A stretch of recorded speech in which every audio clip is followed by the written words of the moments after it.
Hello, everyone. My guest today is Tom Nicknish. He is the president of Vived Learning. He brings a wealth of knowledge about 3D from healthcare, marketing, and technology, and loves learning and finding new ways to engage learners to improve learning outcomes. Tom, you ready to take us to the top?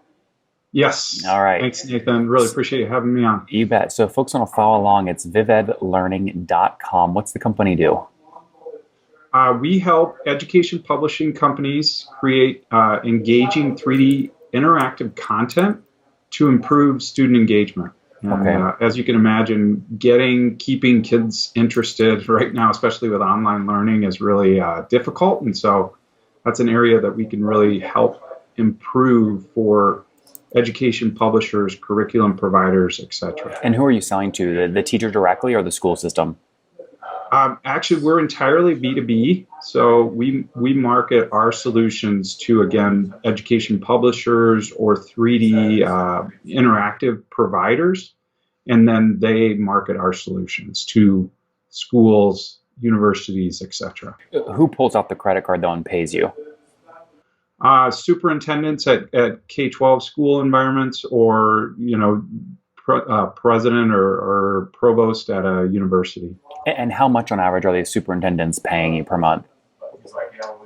Per month is around anywhere from, we do everything on an annual basis, so it's anywhere from $2 per user per year up to $500 to $1,000, depends on the device or the A solution. thousand per user per year? Yes.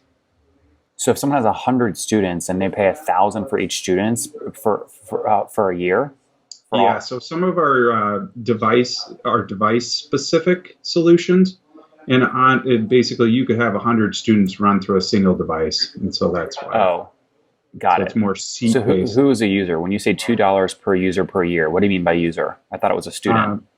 Yeah, so they're typically a student again at the K-12 level. Our sweet spot right now is seventh and eighth grade, so middle school, and then with our anatomy solutions, they go all the way up to higher ed. So before we go and get the backstory of how you launched this thing, I mean, what is I guess, the average annual contract value one of your customers is going to be paying you? So one of these schools might be around $1,000 per year, so Okay. per building. Okay. Got it. Got it. Now, what's the backstory here? When did you launch? We are a company that started in 2007. The initial solution was desktop based. It was an installed solution running through a projector, and then students would each have 3D glasses on. And as you can imagine, over the last 10 years, we've really moved towards more of a web-based solution. And the offerings are now, rather than one-time sales, they're all software as a service. And how many customers are you serving now today? We are at about 2,000 school Okay. districts and probably 100 plus higher ed institutions. So, Got it. So can I take 2,000 times the $1,000 ACV? You're doing about 2 million a year in revenue. yes, yeah. That's great. Congrats. What were you doing exactly a year ago so we can calculate growth rate? Well, actually, because of COVID, it actually was about 2 million a year ago, and this last year was around 1.5 million. So we did see a little bit of a fall off, but we also completely revamped our system over the last year, and so that new platform architecture is something we're super excited about. Basically, we're currently developing a YouTube-like environment, except where the content will be interactive and sometimes 3D. And so that step back, if you will, enabled us to really just kick forward on some new ideas. So 2 million in 2019 pre-COVID. You take a little hit, Yep. 1.5 million last year. You'll think you get back up to past 2 million run rate this year? I believe so. Okay. Yeah, I mean, I think the beauty again of this new interactive platform is that we can onboard new partnerships a lot faster with this web-based environment, and again, that development effort, even with a scaled back sales, really helps us in the long run. So No, it's good. that makes sense. Now, do you remember the first year you did 1 million in? What year was that? The first year we did 1 million and was probably around 2016, 2017. And how did you get your first, 10 customers? First 10 customers came about through, again, these various partnerships. We work with companies like Cengage Learning, McGraw-Hill, Elsevier. So these are some of the biggest names in education publishing. And basically, they have the feet on the street. We provide this solution, and again, around the student engagement aspects. And so I would say early days it was all about the wow factor of 3D, right? How did you incentivize them, though? I mean, there must have been a bunch of companies trying to do what you did. How did you convince McGraw-Hill to sell your product? Basically by creating a way for them to do it easily. Embedding the product within their solutions was easy based on the APIs that we had written. Allowing them to take what we had done and just plug it right into their existing platforms was really the key. Got it. And how did you finance this? Are you bootstrapped or have you raised? Bootstrapped company from the beginning. Yeah. We love that. Any plans to raise? We've looked at it. We've entertained the idea a few times, but never really thought it was necessary. I mean, we carry a significant amount of cash consistently just to make sure that we can always pay everyone and take care of our team. So I think right now, at least, we're in a good position. What's a significant amount of cash?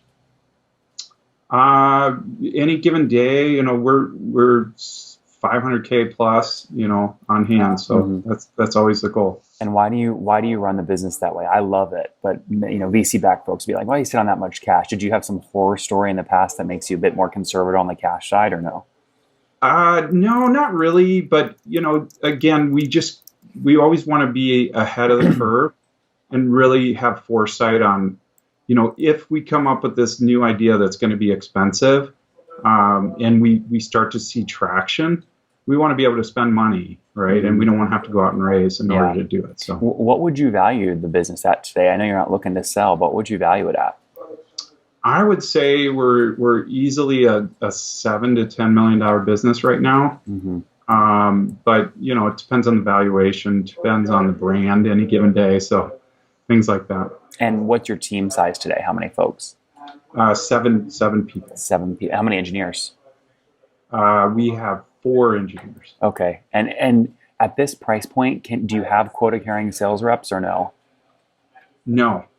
It's just myself on the sort of the sales end, and then our CEO is a professor at the University of Iowa, and so he's kind of in and out. And what are you? Sorry, I thought you were CEO. No, I'm the president of the company. Sorry. What does that mean? How do you guys work together? Basically, I run day-to-day operations, and then he's involved with bigger, high-level decision-making, hiring, etc. But are you like co-founders? Do you own equity? I do. Yeah. Okay, got it. So you guys are your co-founders. You just split roles. Yes. And I came in later, but again, brought up a lot of these ideas of software as a service, changing to this web-based approach, things like that. So. And Tom, talk to me about getting new customers, right? What are you paying fully weighted to get a new $1,000 a year customer? Again, like the marketing side of it is with these education publishing companies. So our spend is really just on getting more of them. But I can imagine they're spending a decent amount of money, but they're also keeping these customers for quite some time. I mean, a couple years ago, we were worried about churn. Through some of these partnerships, it got down to, I think, around 85% renewal. And now we're up around 90 plus. So that really is my biggest concern, is if we have some fall off. And what do you pay McGraw-Hill as a kickback? Basically, every one of our partnerships is some kind of a rev share. And so, some of them it's 50-50. Others are, much smaller percentage. Things like that is how we try to drive the business. I love it. Makes a lot of sense. Tom, what's the next big product you guys are working on? Really, this roadmap that we're working on is just new templates. So we want to create different slides, essentially, that will support animation in 3D, custom models, being able to compare things side by side, adding images, video, more quiz types. We want to plug in some other APIs. So imagine like a WordPress type plugin environment, but for 3D asset creation. If Chegg came along and offered you guys $7 to $10 million to buy the company, would you sell? No, I mean, we're so excited about what we're doing right now that it'd be a hard time. What do you think about Chegg right now? They're in the news, valuations going up, but a lot of teachers say, listen, you're helping people cheat. It's not a good, it's a horrible value. Yeah. I try to just stay on the periphery, especially when it comes to that. I mean, we see ourselves as more of a software-based firm. And so, what happens in education right now it's tricky. I mean, I have 2 kids, they're online. There is the tendency for them to be able to look up answers and things like that. But they also have access to much more information than we did. So, it's a give and take. Tom, on that note, let's wrap up with the famous 5. Number 1, favorite business book. Right now, I'm really excited about product-led growth. I mean, we're seriously considering going to more of a freemium approach with what we're doing, and so really excited about that. I've been taking some coursework from Dan Martell, and so that's where that came from. Big fan of Dan. Number 2, is there a CEO you're following or studying? I would say, again, Dan at this point, just trying to learn from his past. And, I've been following a lot of the CEOs within, your Nathan Latka group, and very interesting as well. I had the good fortune of working with an amazing CEO and Carl Jacob many years ago, followed him for about 7 years. And so I still look up to Carl. I still, follow him quite a bit. So. Number 3, what's your favorite online tool for building a business? I mean, right now I'm really heavy into Google Analytics just because we really want to better understand usage. When we look at our North Star metric, it's really number of views. So how often is our interactives, being utilized within these different partnerships is really where we need to study. So, and Tom, how many hours of sleep are you getting every night? I sleep well. I mean, I would say anywhere from 6 to 10 hours, Okay, fair enough. Some nights are easier than others. And what's your situation? Married, single, kiddos? Married and 2 children. 2 kids. How old are you? I am 48 years old. 48. Last question. What's something you wish you knew when you were 20? Oh, I really wished, I would have come up with an Instagram, especially at that age. I was really into photography. And so I think that would have been the number 1 for me.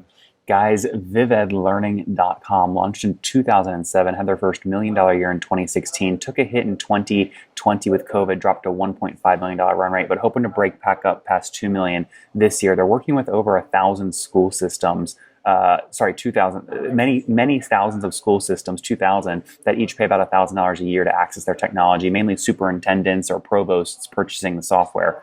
All bootstrapped, which we love. Tom, thanks for taking us to the top. Thank you, Nathan. Really appreciate it.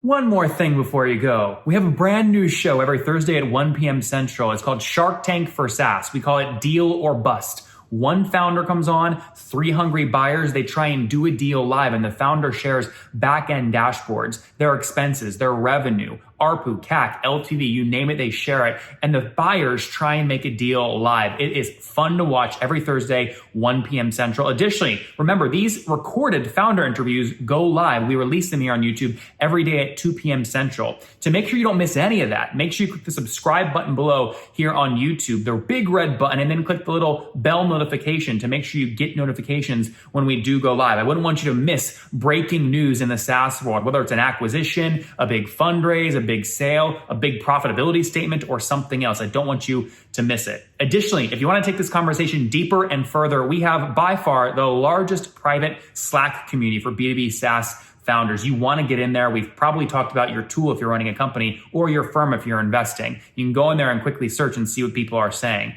Sign up for that at nathanlatka.com Slack. In the meantime, I'm hanging out with you here on YouTube. I'll be in the comments for the next 30 minutes. Feel free to let me know what you thought about this episode. And if you enjoyed it, click the thumbs up. We get a lot of haters that are mad at how aggressive I am on these shows, but I do it so that we can all learn. We have to counter those people. We got to push them away. Click the thumbs up below to counter them and know that I appreciate your guys' support. All right, I'll be in the comments. See ya.